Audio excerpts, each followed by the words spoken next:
E aí, pessoal, chegando aqui para mais uma aula de física, ainda no conteúdo de ótica.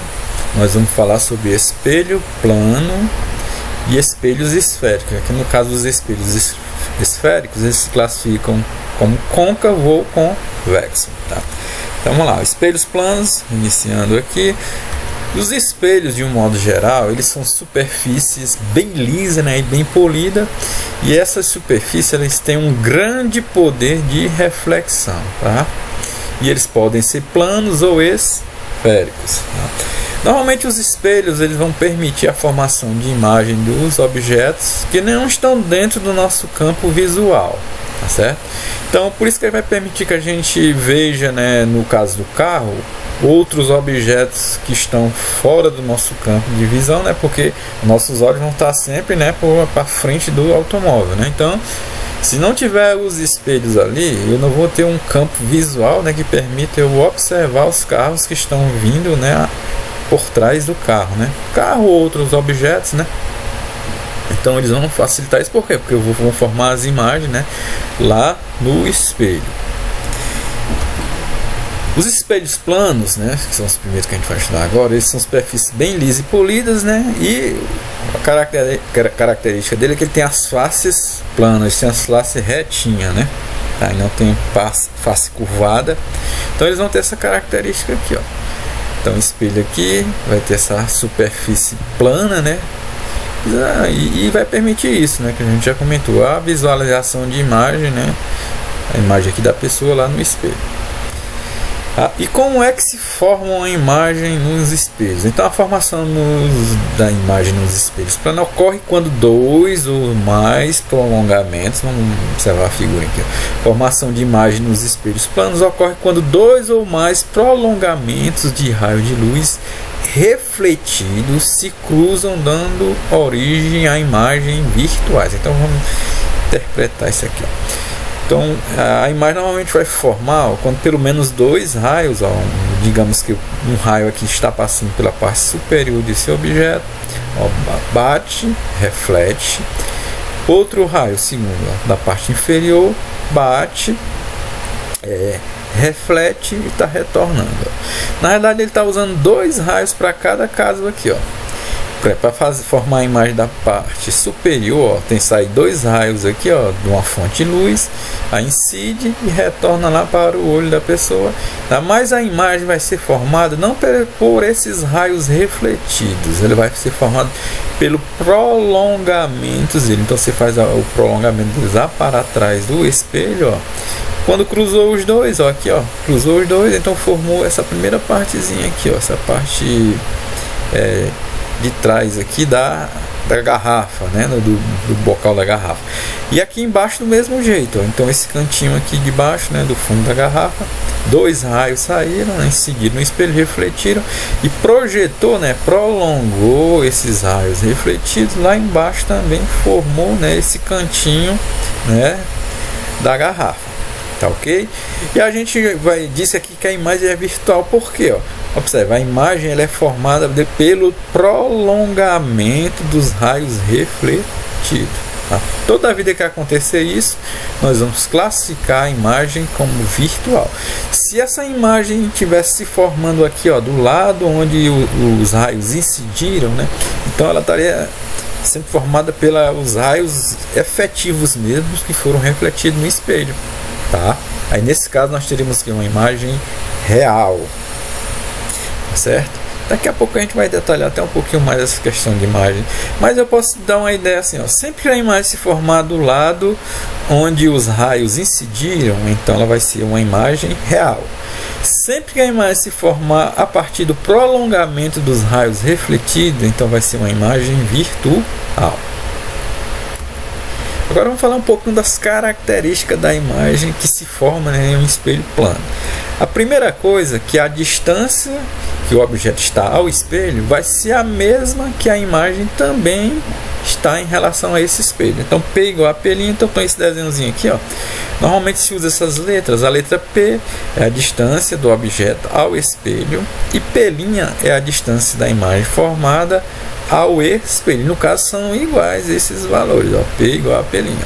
Outra característica da imagem formada no espelho plano é que elas vão ter o mesmo tamanho, ó. A imagem é igual ao tamanho do objeto, não se altera.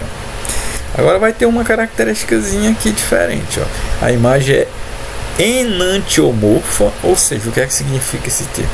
Ela tem forma contrária à do objeto, só que a forma contrária é na horizontal, porque na vertical ela vai ficar igualzinha, né? Vai ficar do mesmo tamanho, ó. Então, basicamente seria isso aqui, ó. Se você projetar a sua mão, tá? Digamos que projeta a mão direita, aí lá no espelho, na realidade projetou a esquerda aqui, né? Projetou a esquerda e você lá no espelho você está vendo como se fosse sua mão direita, tá ok?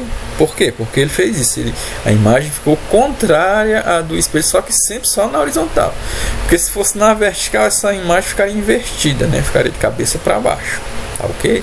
Então esse termo enantiomorfa é uma imagem formada de forma contrária, mas só basicamente na horizontal.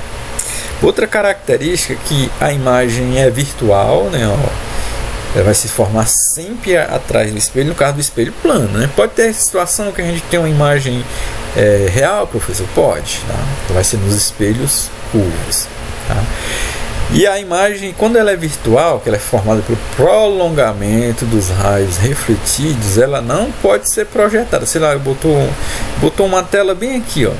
Então essa imagem ela não vai se projetar lá, ela só se projetaria se fosse uma imagem real, ok? Vamos lá, campo visual de um espelho, né? Isso aqui é muito importante no caso lá do carro, né? Então o que é que seria o campo visual de um espelho? Vamos até mostrar a figurinha aqui, ó. Então aqui o cara, ó, tá de frente para o espelho, né? Então o campo visual vai ser formado, né? É a tal da região do espaço que pode ser vista por um observador pela reflexão da luz no espelho plano. Então o campo visual é essa região aqui verdinha, ó, que tá um cone, né? Tipo um cone, né? Então tudo que tiver aqui, todo o objeto que estiver dentro dessa região, então o cara vai conseguir visualizar, tá certo? Então seria o campo visual isso. Do mesmo jeito aqui, ó, tem o campo de visão do olho da pessoa, ó, que é esse aqui, ó. Esse é o campo de visão do olho dele, mas o campo visual do espelho é essa outra região aqui, ó, ao redor, né? Que ela é formada basicamente, ó. E o campo visual ele vai depender do tamanho e da posição do espelho, certo? Então se tiver um espelho pequeno, então o campo visual dele com certeza também vai ser pequeno. E também da posição do observador. Então, se o observador está mais próximo do espelho, o campo visual dele é maior. E quando ele está mais afastado do espelho, o campo visual dele diminui. Ou seja, a região que está atrás dele, ele vai ver menos, né? Vai ver menos coisas. E normalmente a determinação do campo visual é feita, ó, ligando-se os pontos de imagem do observador com as bordas do espelho. Ó. Então, ó, liga aqui, ó, usando aquela lei da reflexão, ângulo de incidência igual ao ângulo de reflexão. Então vem um raio aqui, ó, batendo na borda do espelho, ó, na parte de cima. Aí usa a lei da reflexão, ângulo de incidência igual ao ângulo de reflexão, vindo em direção ao olho da pessoa, né? Então pega isso aqui, ó. Esse aqui vai ser um raio incidente, ó, incidente, bate e volta, tá? Aí vem pro olho da pessoa. Então aqui você aplica aquela leizinha aqui, ó, os ângulos aqui, ó, de incidência. Esse é o ângulo de incidência e esse aqui é o ângulo de reflexão. Então eles têm que ser igual ao I é igual ao R, tá? Do mesmo jeito aqui no canto inferior, na outra borda inferior do espelho faz a mesma coisa.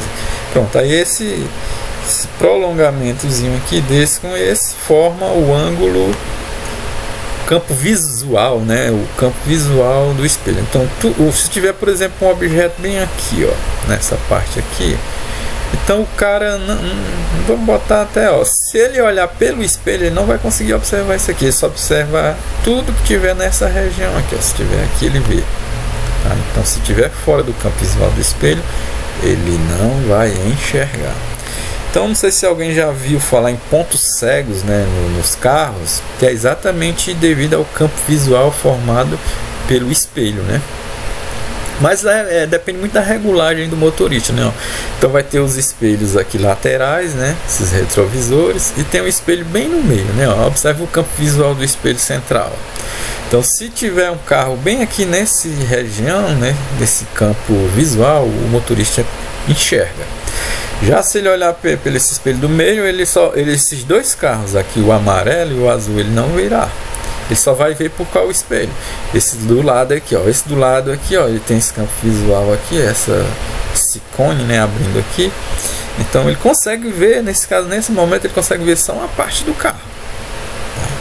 Então, quando esse carro ele olhar aqui, ó, só para esse espelho do lado direito, ele não vai ver esse carro amarelo.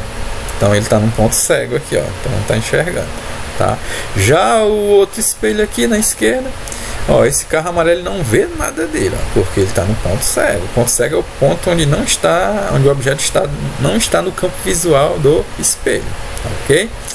Isso é importante, né? Porque, ó, o cara não está vendo esse carro amarelo aqui, né? Então pode acontecer o que? Digamos que se ele for virar aqui e passar para essa outra faixa, então ele pode causar um acidente, certo? Então esse campo ele tem umas coisas que os especialistas recomendam, a forma de regular, tá? Ou seja, a regulagem melhor possível deixa o que? Um campo visual maior, ou seja, deixa menos pontos cegos. Translação de um espelho plano, né? Então quando você mexer no espelho plano, o que acontece?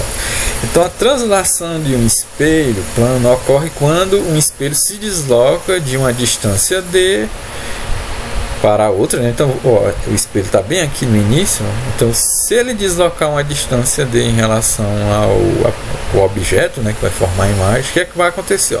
Então ele se deslocou uma distância D, né, o espelho foi mexido ali, ó.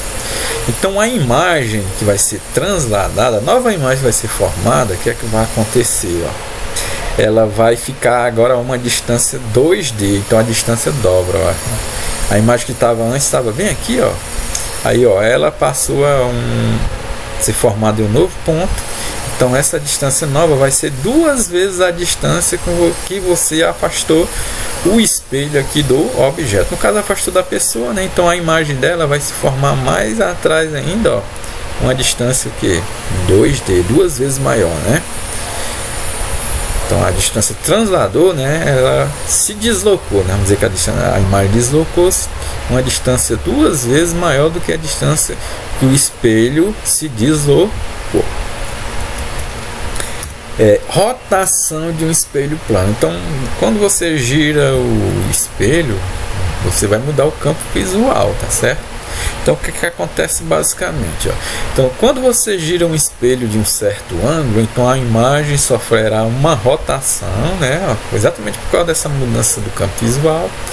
E essa rotação vai corresponder ao dobro do ângulo de giro sofrido pelo espelho. Vamos ver aqui, ó. Então, vamos dizer aqui, ó, o espelho tinha um ângulo θ. Na realidade o espelho estava assim, inclinado aqui, ó, ele estava retinho. Aí o cara girou ele, né, de um ângulo θ. Então o que aconteceu com a imagem? A imagem vai girar o dobro. A imagem formada agora nessa nova posição do espelho, ela sofreu uma rotação que vai ser igual ao dobro do ângulo de giro do espelho. Ou seja, ela vai ficar formada em um ponto diferente agora, certo? Associação de espelho. Isso aqui vai acontecer quando tu pegar 2 espelhos, né, e fizer uma abertura entre eles, ou então for mexendo a abertura. Então, quando colocamos um objeto entre 2 espelhos planos que determinam um certo ângulo, são formadas imagens, né, múltiplas imagens, que vai depender exatamente do ângulo. Pode formar 2 imagens, pode formar 4 imagens, 6 imagens ou até mais. Ou seja, quem que vai dizer isso é o ângulo entre os 2 espelhos, a abertura entre eles. Então aqui a gente tem um exemplo, ó. Tem essa bolinha aqui, ó, entre os espelhos. Ó, quantas imagens estão formando? 1, 2, 3, 4, né? Ou seja, essa questão da quantidade de imagens está relacionada a essa abertura aqui do espelho, tá? E tem essa fórmulazinha que permite a gente fazer o cálculo, ó. O número de imagem N vai ser igual a 360 dividido pelo ângulo de abertura entre os 2 espelhos, menos 1. Tá? Agora temos um detalhezinho que é importantíssimo aqui, ó. Se essa relação aqui, ó, 360 sobre alfa for par, então o objeto pode estar em qualquer posição entre os dois espelhos que vai formar aquela quantidade de imagens, tá certo? Vamos botar aqui um número que dê par, por exemplo, 10, né? Ó. Se for 10 aqui que dá 36, tá? Aí 36 menos 1 vão formar 35 imagens, ou seja, o objeto pode ficar em qualquer local que vão formar sempre 35 imagens. Já quando essa relação, ó, 360 dividido por alfa for ímpar, então o objeto tem que ficar no plano que divide os dois espelhos. Então tem que ficar bem aqui no meiozinho. Se eu passo tração a reta aqui na parte que divide os dois espelhos, né, digamos num ponto de simetria entre os dois espelhos, o que é que vai acontecer? Se eu não colocar lá, eu não vou ver essa quantidade de imagem, né, que dá pelo cálculo. Só vou ver, né, se eu colocar o objeto bem nessa linha central aqui, tá certo? Então tem que ter esses detalhezinhos. O legal é só quando for número par, né? Beleza? Você bota em qualquer local, tranquilo, vai formar aquela quantidade de imagens, tá? Tem uma situação que é diferente, ó, quando você coloca um espelho na frente do outro. Não sei se alguém já observou quando você faz isso, ó. Então você bota o objeto aqui, ó, no meio, aí botou um espelho aqui e o outro ali de frente para o outro. A gente vai anotar aqui, ó, que a quantidade de imagens é infinita, vai formar imagem pra caramba, tá certo? Então tem essa situação particular, né, da associação de espelhos, né? Vamos ver aqui, por exemplo, botar um ângulo aqui, ó, 60 graus, que vai formar quantas imagens? 60 não, tá 90, né? 90 graus. 90 graus. Então se for 90, então como é que ficaria aqui, ó? N fica 360 sobre 90, né? Tô fazendo esse ângulo de abertura igual a 90, dividido por 90, menos 1, né? Ó. Menos 1. Aí a gente verifica que 360, corta um zerinho, né? Aqui, ó, com o outro. 36 dividido por 9 dá 4, né? Ó, já deu par, né? Beleza? Então o objeto pode ser colocado em qualquer ponto ali. Então vai ficar 4 menos 1. Então vão formar quantas imagens? N dá igual a 3 imagens, né? Esse objeto aqui tem 4 imagens. Então quanto seria esse ângulo? Vamos calcular? Então no caso 90 graus dá 3, né? Agora vamos ver aqui se for 4, né? Está formando 4 imagens. Então aqui já é outra forma de calcular. Eu tenho o valor agora do N, né? Que é 4, ó, 4 igual 360 dividido por alfa, que é o alfa que eu quero achar agora, ó, menos 1. A gente passa esse 1 para o outro lado, ó, ele vai somando, né? A gente vamos colocar logo o valor, vai dar 5, né? Ó. Eu vou até trocar logo aqui, né? Ó. Não vamos trocar não, mas fica 5, né? Vai ficar 4 mais 1, 5, igual a 360 sobre alfa, né? Pronto, agora o alfa vai passar multiplicando, ó, 5 alfa igual a 360.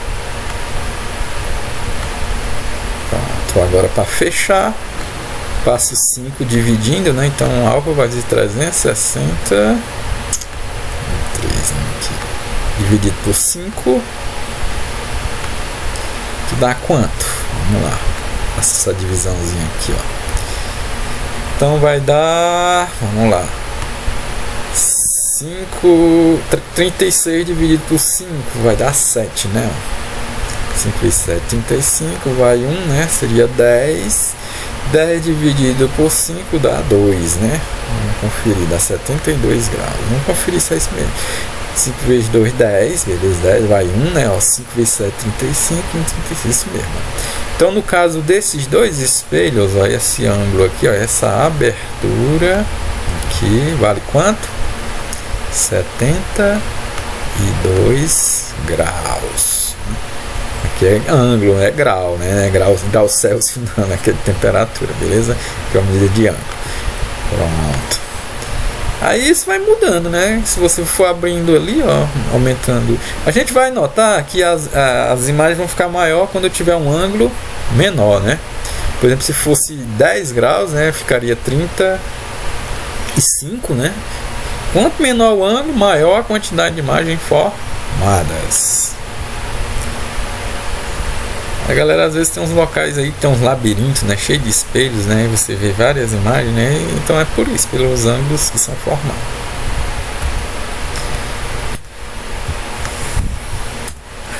Vamos para alguns exemplos aqui, né, dessa primeira parte dos espelhos planos, né. A gente já falou das características principais, ó. Com relação às características das imagens formadas pela reflexão regular da luz por espelhos planos, assinale a alternativa correta. A imagem formada por espelhos planos podem ser projetadas. Vamos lá. Não, então aqui. Vamos ver as características aqui, ó, né? Pode ser projetada? Não, é por quê? Porque a imagem formada em espelhos planos ela é virtual, né? Ela é formada pelos prolongamentos do raio, ou seja, ela é formada lá atrás dos espelhos. Então aqui, ó, falso, né? B, são imagens reais, já está falso, né? Não é imagem real, é virtual. Então, vamos pular, ó.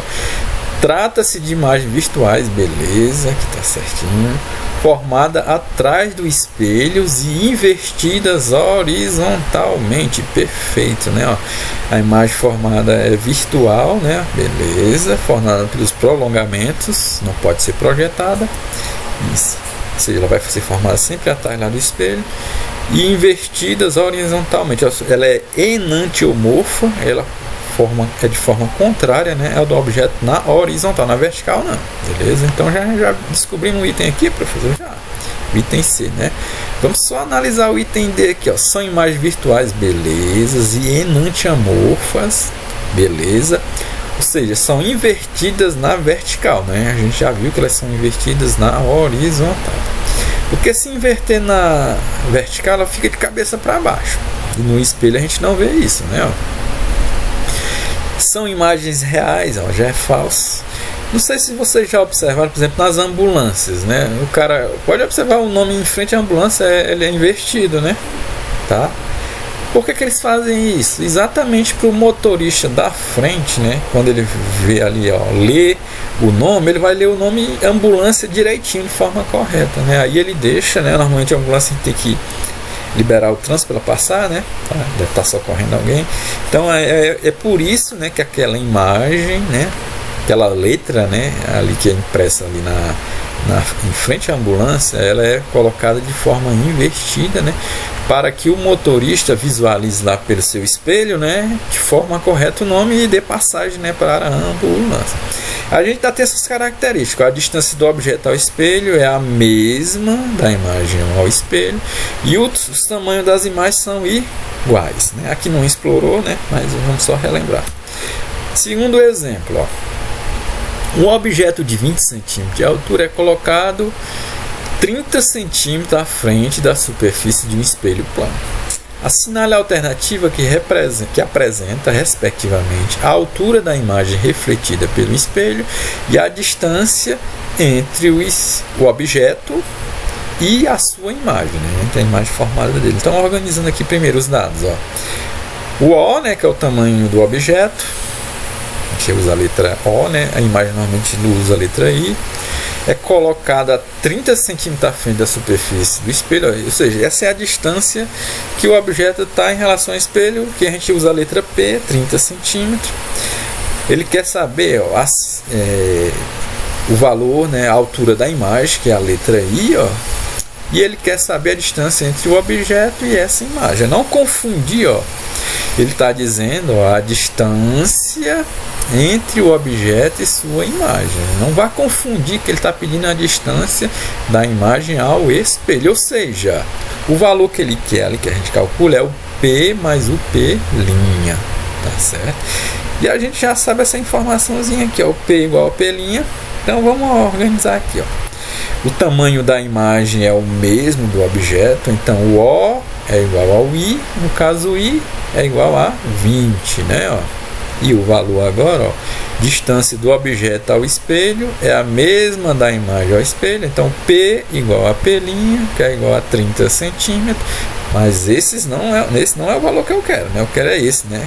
P mais P', como eles dois são iguais, ó, vai ser 30 mais 30 igual a 60, então é o item D, ó. O tamanho da imagem é 20 centímetros e a distância do objeto, né, até a sua imagem formada dá 60 centímetros. Agora vamos falar dos espelhos esféricos, né? Os espelhos esféricos, normalmente eles são gerados como? Então você pega uma esfera, lógico que ela tem que ser a superfície lisa e polidinha, né, bem polida, e você faz o que? Você faz um corte nessa esfera. Então vão ficar duas bandas aqui, né? Ó, fica uma bandinha menor no caso dessa, ó, que essa banda nós chamamos de calota esférica, né? Tá certo? Então os espelhos esféricos, que a gente também chama de espelhos curvos, são superfícies lisas e polidas que resultam, né, do corte de uma esfera, ficando com uma forma de uma calota esférica, tá certo? E esse espelho ele pode ser côncavo quando a face interna da calota é refletora de luz, ó, então a face de dentro aqui, ó, dentro da esfera é refletora de luz, ou pode ser convexo. No caso, a superfície refletora vai ser a superfície de fora, né? A superfície externa, tá certo? Aqui na primeira é como se fosse uma baciazinha, né? Ó, tem a parte de dentro da bacia. Pronto, uma concha, né? Ó, então vamos imaginar uma concha, né? Que ali, ó, não sei se alguém já conseguiu pegar uma concha bem polidinha, né? E visualizar a sua imagem. A gente vê que a imagem fica um pouco deformada, né? Igual a imagem formada no espelho plano, né? A do espelho plano fica do mesmo tamanho, direitinho, né? Pode ficar até invertida, né? Mas ela fica direita, né?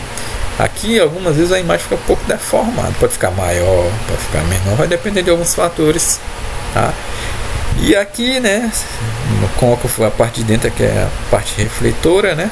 Ele vai refletir os raios da luz.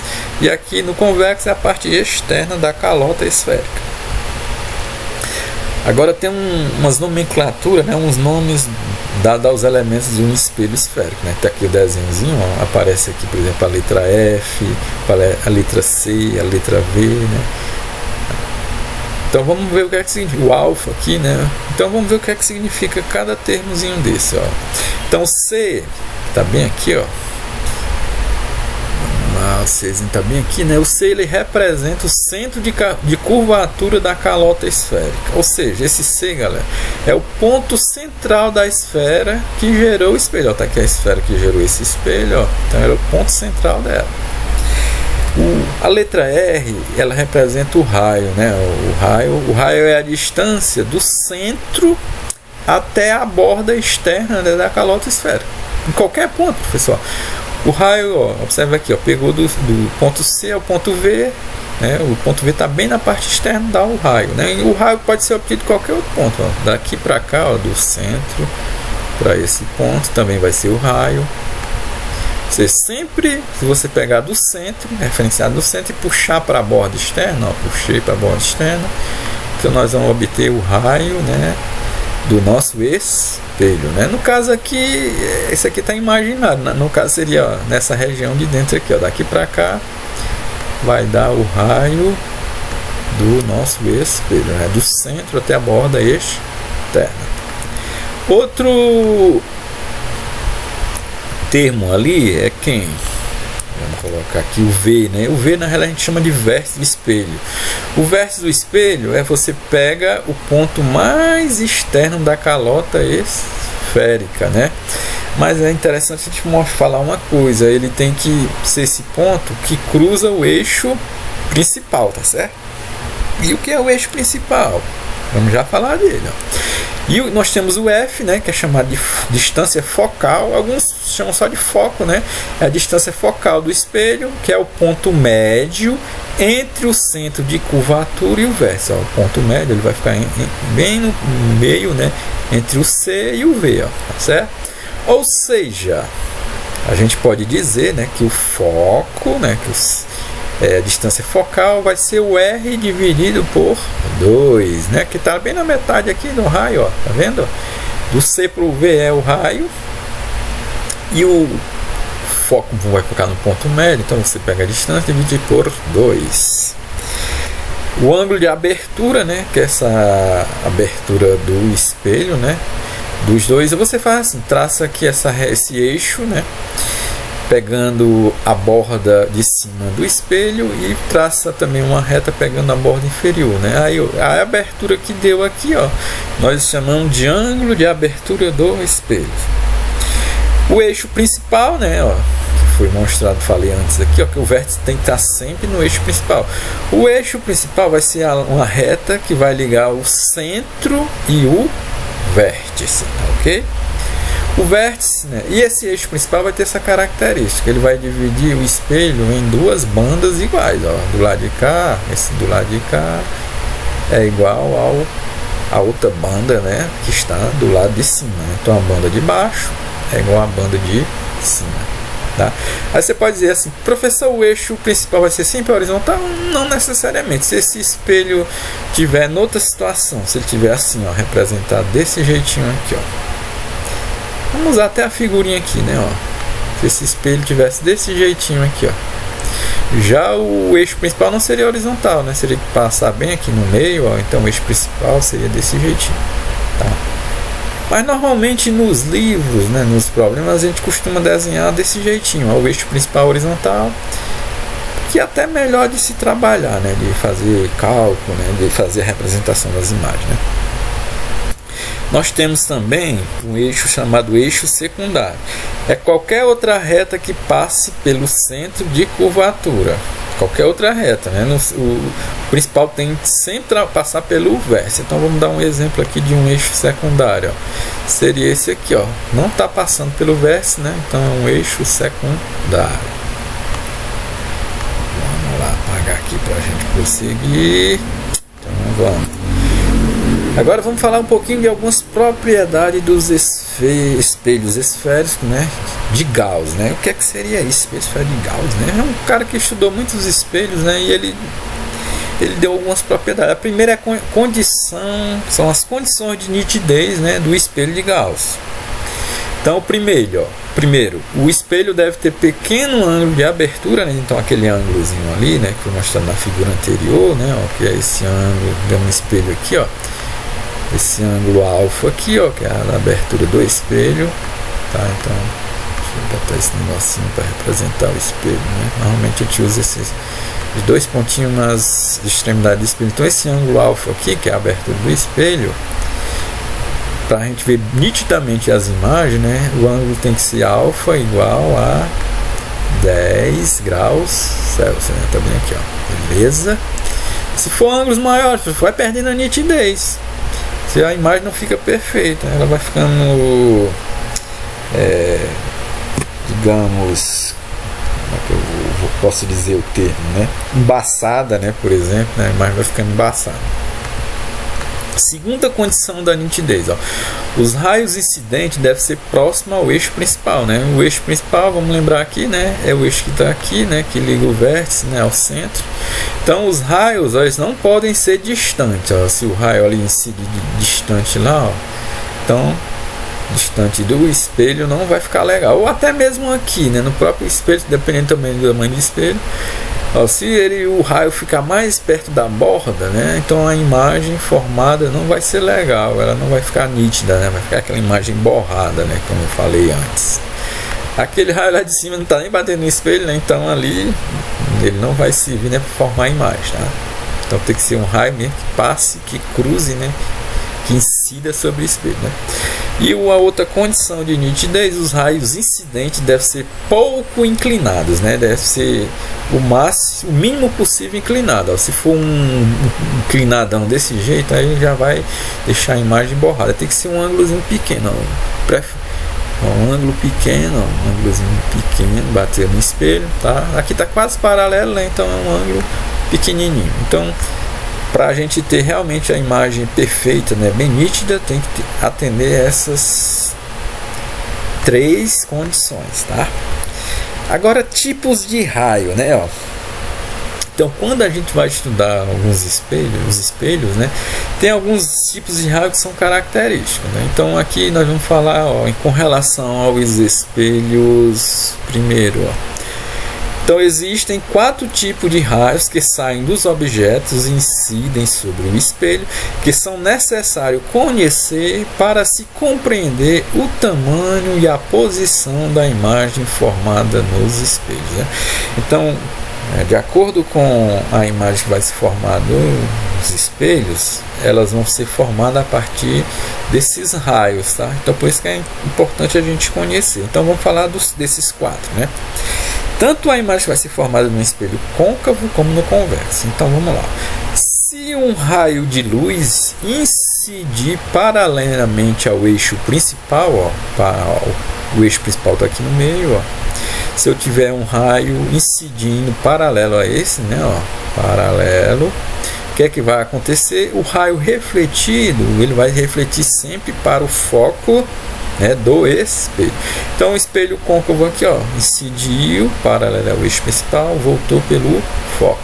Já no convexo, ó, o raio incidiu paralelo ao eixo principal, né? Aí ele voltou refletido, né? Observe que tivemos que projetar ele aqui em relação ao foco. Então vai ter que fazer essa projeção, né? Então ele vai refletir desse jeito, né? Por quê? Porque ele vai refletir, no caso, passando, né? No caso aqui a gente teve que prolongar, né? Pelo foco do espelho. Segundo tipo de raio, ó, se um raio incidir pelo foco principal, aí ele vai ser tipo aquela terceiro princípio, né? Ó, o caminho que o raio veio, ó, quando ele veio paralelo, veio para o foco. Agora o contrário, ele vai voltar pelo mesmo caminho, ó, tá certo? Então é válido aquele terceiro princípio, ó. Então, se um raio de luz incidir pelo foco principal, ó, tá o raio vindo aqui, ó, incidindo pelo foco, batendo lá no espelho, como é que ele vai refletir, ó? Ele vai refletir paralelo, né, ao eixo principal, ó. Então aqui, ó, um raio incidiu, se você prolongar lá, ó, ele está passando pelo foco. Então como é que ele vai refletir, ó? Reflete paralelo ao eixo principal, né? Nos casos dos eixos principais aqui, ó, nós estamos todos representando por uma reta horizontal. Terceiro tipo de raio, ó. Quando um raio de luz incide passando pelo centro de curvatura, o raio é refletido passando sobre si mesmo, certo? Então, ó, o raio aqui, ó, incidiu passando pelo centro de curvatura, então ele volta por ele mesmo, ó, certo? Então aqui do mesmo jeito aqui no espelho convexo, né, ó, só que aqui novamente teve que prolongar lá para trás, né? A gente vai observar que normalmente o foco do espelho côncavo normalmente é na parte de frente do espelho, certo? Isso aqui até na hora dos cálculos, né, esse valor vai ser positivo, tá certo? Já o foco no espelho convexo, né, ele vai ficar atrás do espelho, né, ó. Então, digamos, a gente vai usar ele como foco negativo, tá certo? Então tem esse joguinho de sinais, já tô dando a dica. E o quarto tipo de raio, ó, quando o raio de luz incide no vértice do espelho, tá? E aqui a gente vai aplicar aquela segunda lei da reflexão. Os ângulos são iguais, ó. Então o ângulo de incidência, ele incidiu aqui, ó. Esse ângulo de incidência vai ser igual ao ângulo de reflexão, ou seja, uma aplicação da segunda lei da reflexão. Então vamos ler aqui como está escrito. Se um raio de luz incidir no vértice do espelho, o raio refletido é simétrico em relação ao eixo principal. É simétrico por quê? Porque o ângulo, vamos escrever aqui, ó, de incidência é igual ao ângulo de reflexão. Do mesmo jeito em qualquer ponto que incidiu o raio. Se incidisse bem aqui, ó, aí ele teria que refletir obedecendo essa lei, ó. Incidiu naquele ponto, então a setinha aqui, né? E aqui vai ter a reta normal, né? Ó. Então esses dois ângulos aqui ele vai refletir para cá, né? Então esse ângulo aqui é igual a esse, tá certo? Não posso fazer esses ângulos ficarem diferentes, porque aí, ó,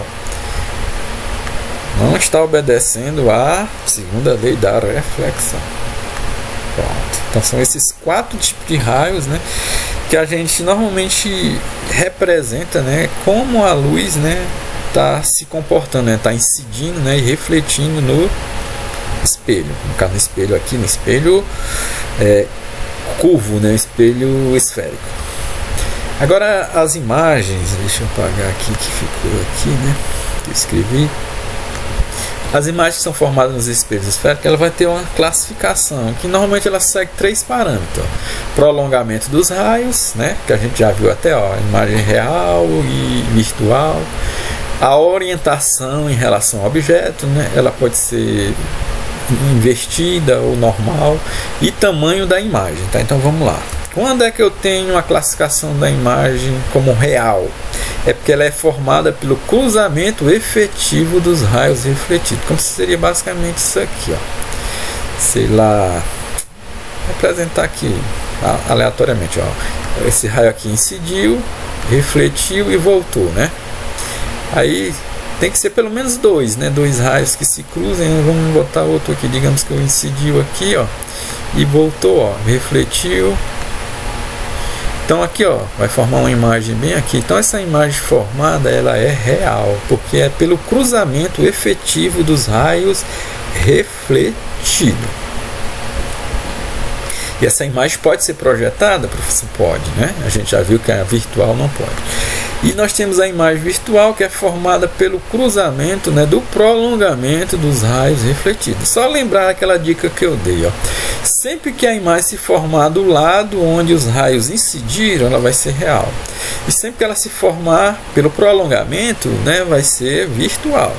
Ou então assim, formado atrás do espelho é virtual e formado na frente do espelho é uma imagem real. Imagem própria, tá? Ou seja, essa é uma imagem que a gente não vai ver, tá?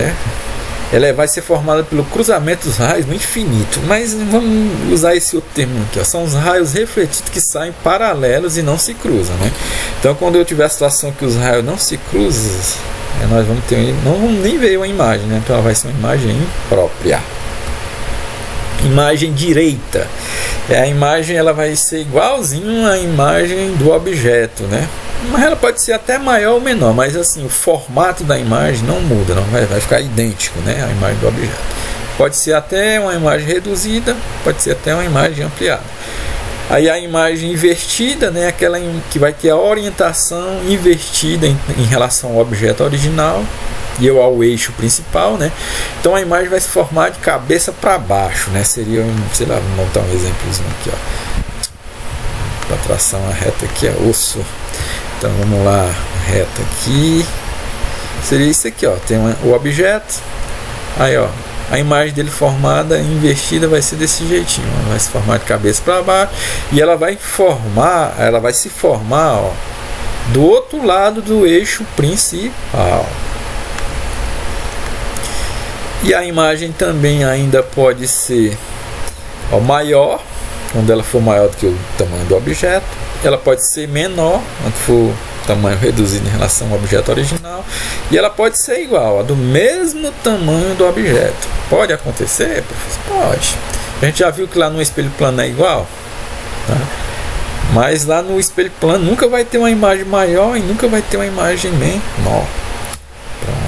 Agora, como é que a gente constrói as imagens nesses espelhos, né? Esférico, né? Vamos ver aqui como é que funciona. A imagem fornecida por um espelho esférico podem ser obtidas utilizando de pelo menos 2 raios luminosos incidentes, né? Então a gente vai aplicar aqueles 4 raios lá, né, para formar, mas eu preciso só de 2, né? A gente escolhe o que é mais conveniente, né, para fazer a representação. Tá? Então as características das imagens produzidas pelos espelhos côncavos, observe que a gente vai falar basicamente só agora dos côncavos, depois é que eu falo do convexo, tá certo?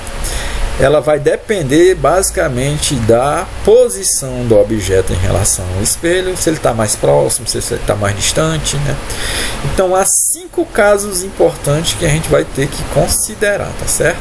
Então vamos lá, o primeiro: quando o objeto é extenso, né? Está localizado. O que é extenso? É um objeto que tem uma medidazinha legal, né? Tem uma certa altura. Não é um ponto, né? Não é um objeto com uma dimensão pequenininha. Então, o objeto extenso está localizado antes do centro de curvatura de um espelho esférico côncavo. Então, tá aqui, ó, o centro de curvatura está bem aqui, ele está localizado bem antes desse centro, tá? Então, traça-se aqui dois raios. Ó, o primeiro, ó, quando o raio vem paralelo, ele vai refletir pelo foco. Agora vamos para o segundo, né? A gente tem que pegar pelo menos dois, né? A gente vai traçar essa parte de cima da vela aqui, ó. Aí aqui, ó, vamos traçar o segundo raio, né? Ele vai incidir pelo foco e sai paralelo. Ó. Observa onde eles se interceptaram, né? Vai formar essa partezinha da chama da vela. Ó. Então, ó, observe como é que ficou a imagem formada aqui, ó. Tá? Então, as características da imagem formada quando o objeto estiver antes do centro de curvatura vai ser essa. A imagem vai ser menor, beleza? Ó. Menor do que a original. Ela vai ser invertida, né? Tá de cabeça para baixo e vai ser real, né? Ó. Por quê, professor? Lembra que eu falei que quando se formar da frente do espelho, ela é real. Ou então a gente diz aqui que ela é formada pelos cruzamentos efetivos dos raios refletidos. Pronto. Já vimos a primeira situação, que no caso da faltam mais 4, né? São 5 casos. Segundo caso, quando o objeto ele estiver sobre o centro de curvatura. Então aqui a situação, novamente traça-se dois raios, né? Daqueles 4 lá. A gente normalmente usa esses dois, né? Ó, vindo paralelo ao eixo principal, reflete pelo foco. Ou o segundo, né? Ó, vamos pegar o segundo, passando pelo foco e refletindo paralelo ao eixo principal. Ó, formou aqui a imagem, né, dele, né? Ó, aqui ela vai se formar na seguinte característica: ela vai ser igual ao tamanho, igual ao do objeto, né? Imagem igual ao do objeto. Ela vai ser invertida, né, de cabeça para baixo e vai ser real novamente. Ó. Terceiro caso. O objeto vai estar localizado entre o centro de curvatura e o ponto focal, né? Então vamos lá, está aqui o centro de curvatura e o foco, né, ele está entre os dois. Ó. Então o que acontece? Traça aqueles dois raiozinhos lá, né? Os dois mesmo, a maioria dá para representar, a gente usa o raio vindo paralelo ao eixo principal, refletindo pelo foco. E aqui, ó, passando pelo foco e refletindo, né, paralelo ao eixo principal. Então a gente obtém aqui, ó, essa figurinha, ó, que tem as seguintes características. Ó. A imagem maior. Vou complementar aqui, né? Ela vai ser maior, né? Ó, vai ser invertida e vai ser real, né? Sempre que o objeto está entre o centro e o foco, ó, a imagem vai ser maior, a imagem vai ser real e vai ser invertida. E o último caso, ó, último não, o quarto, né? São 5. Quando o objeto está em cima do foco, ó, bem localizado no ponto focal, né? Observa aqui, ó, um raio incide paralelo, volta pelo foco, e um raio passando pelo foco vai voltar por ele, né? Mas ele vai dar a mesma coisa. Então ele pegou aqui outro raio, ó. O raio incidindo pelo centro volta sobre ele, né? Ó. Então temos dois raios refletidos aqui, ó. Tá? Ou seja, o que é que a gente observa aqui, ó? Esses raios estão saindo paralelos. Então aqui, ó, não vai formar imagem, né? Ó. Nós vamos ter uma imagem imprópria, né? A galera, lembra do enunciado? Esses raios vão se cruzar lá no infinito, né?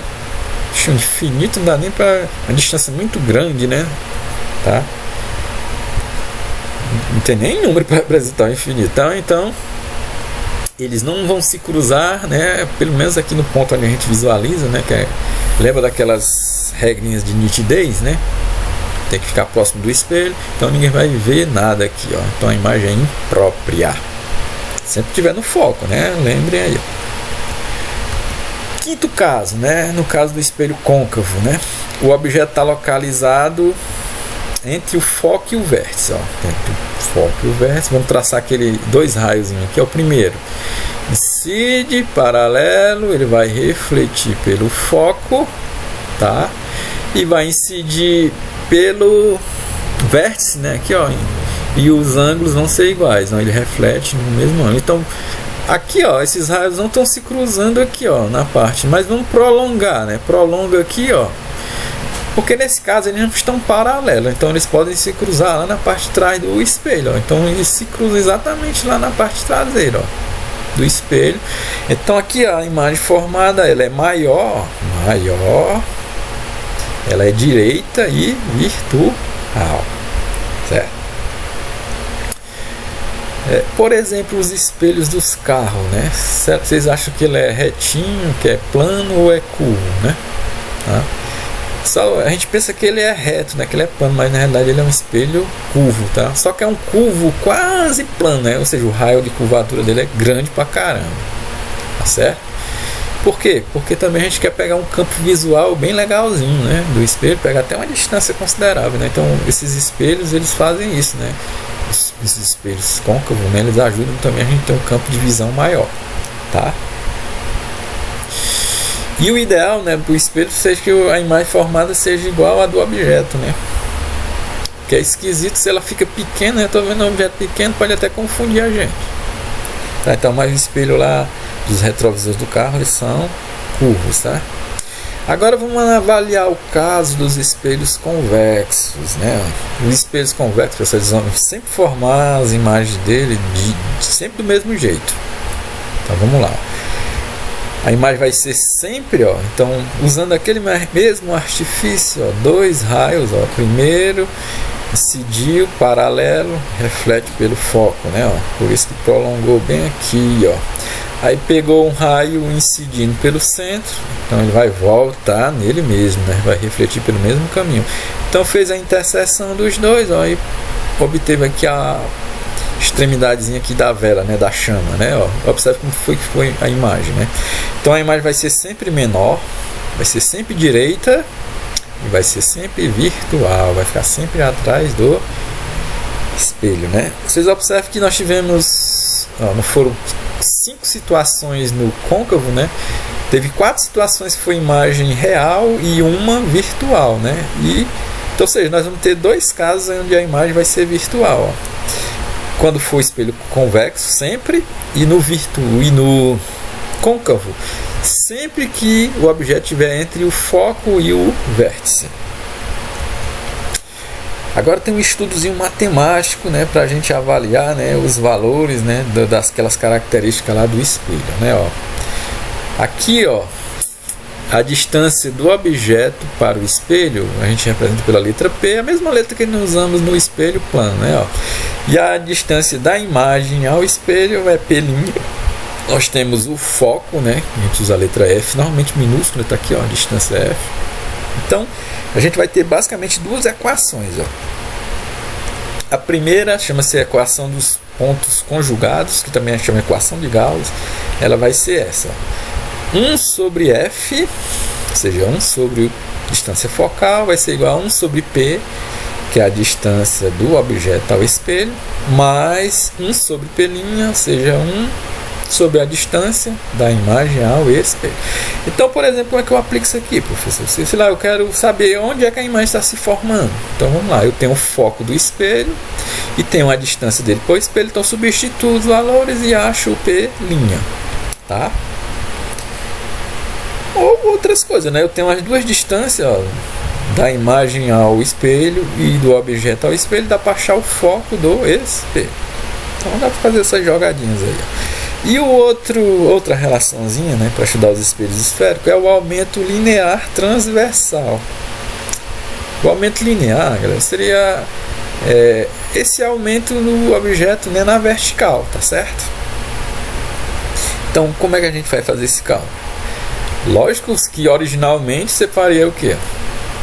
Se você souber o tamanho da imagem e o tamanho do objeto, divide um pelo outro, né?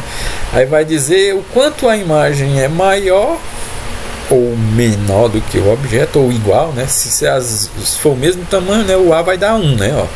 Então quando o A der 1, significa que a imagem é igual ao objeto. Então quando o A for menor do que 1, significa que a imagem é maior do que o objeto. E quando esse ar aqui for maior do que 1, significa que a imagem é maior do que o objeto, tá ok? Então vai ser 1 ou menor do que 1 ou maior do que 1. Ou então tem outra maneira de se calcular, ó, usando as distâncias, ó. E no caso vai ser menos P' sobre P, tá? Então, essas são as relações matemáticas que normalmente a gente estuda os espelhos esféricos. Vamos para exemplos, ó. Certo espelho esférico côncavo apresenta raio de curvatura igual a 0,5 metros. Então a distância focal desse espelho em centímetros é igual a quanto? Tá, vamos lá. Primeira coisa, ó, ele deu o raio, né? Ó, o raio de curvatura 0,5 metros. A gente observa que ele quer a resposta em centímetros. Então vamos transformar esse valorzinho logo em centímetro, né? Ó. Para transformar em centímetro, metro, né, você multiplica por 100. 0,5 vezes 100 vai dar 50 centímetros. Né? Então o valor que eu quero é o foco. Né, ó. Vamos lembrar, o foco é a distância, é o ponto médio, né, entre o centro e o vértice. Né? Ou seja, o foco vai ser R sobre 2. Facinho, né, professor? Ó. O R eu já tenho, né, que é 50, então vou pegar 50 dividido por 2, ó, dá 25 centímetros. Então o item C. Outro exemplo. Julgue as afirmações feitas acerca, né, da formação de imagem por espelhos esféricos, côncavo e convexo. Vamos lá. Espelhos côncavos podem conjugar imagens reais e virtuais? Pode, né? A gente viu lá, né, ó. Nós vimos 4 situações, né, que as imagens são reais, né, que são formadas na frente do espelho, tá? E só uma que foi virtual, né, que foi no ponto onde o objeto fica entre o foco e o vértice, né? Então aqui é verdadeirinho, então vou botar um Czinho aqui, né? Ok. Todo espelho convexo conjuga imagem virtual, verdade, né? Sempre, independente da localização do objeto, né? Sempre a imagem formada nesses espelhos convexos vai ser virtual, certíssimo, vamos lá, beleza. Item 3, ó. Quando um objeto é colocado diante de um espelho côncavo a uma distância maior que o seu centro de curvatura, a imagem formada é real, invertida e reduzida. Esse casinho aqui, ó, esse, ó, vamos lá, vamos ver, analisar esse, né, ó.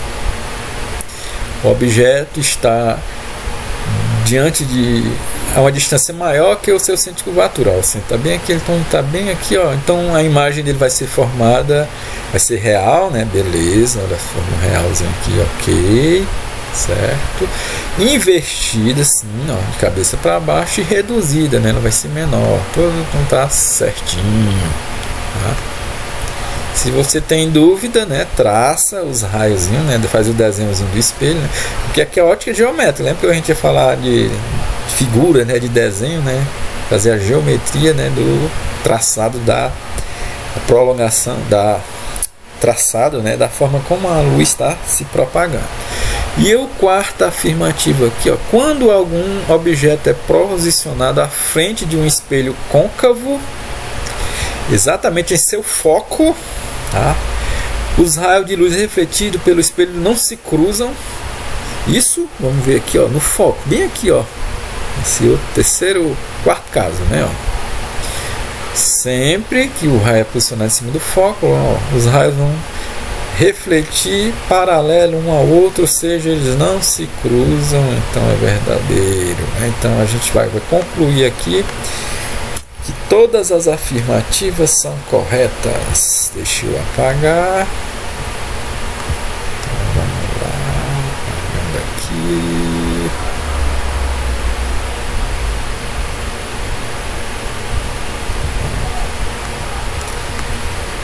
Pronto, galera. Terminamos aqui a nossa aula sobre espelhos plano, né, e espelhos esféricos. Um abraço e bons estudos aí, galera. Até a próxima.